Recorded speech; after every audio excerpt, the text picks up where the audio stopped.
These teeth and the cutting edge itself, they're extremely worn out. This one in particular is cracked here and it looks like it's about to fall off. This is what a cutting edge is supposed to look like. It's got these nice sharp teeth and these are actually replaceable for when they get worn out. So because these buckets are made from a special hardened steel that resists abrasion, welding on them is not just as simple as pointing your MIG gun and pulling the trigger. And one quick housekeeping item, look at this big boy. This is the HDP MIG 2800i.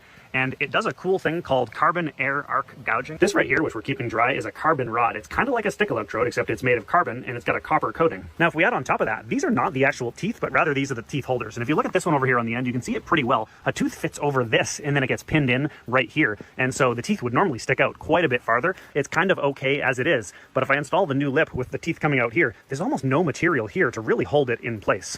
So if you take a look over here, you can see the old lip ends right about here. And we're thinking about making the new one attach about 5 inches behind it right here. And if you look over here, there's another plate underneath it. So there are 2 plates here making the bucket extra thick, and we don't know how easy or difficult those are going to be to cut through. Carbon air arc gouging. It's a lot like stick welding in that you strike an arc, but then you push the rod rather than pull it, and it removes metal rather than depositing it.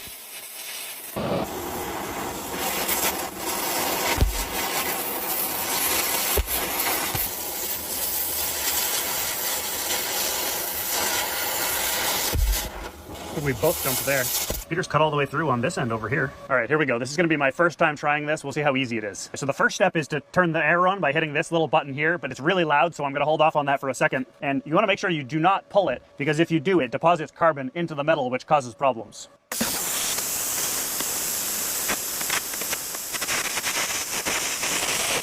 All right, that's pretty cool. It's pretty easy to do.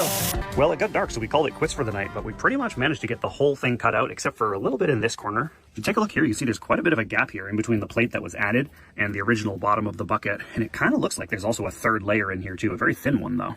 All right, great success. We got this bad boy out, and now the task at hand is to do some joint preparation.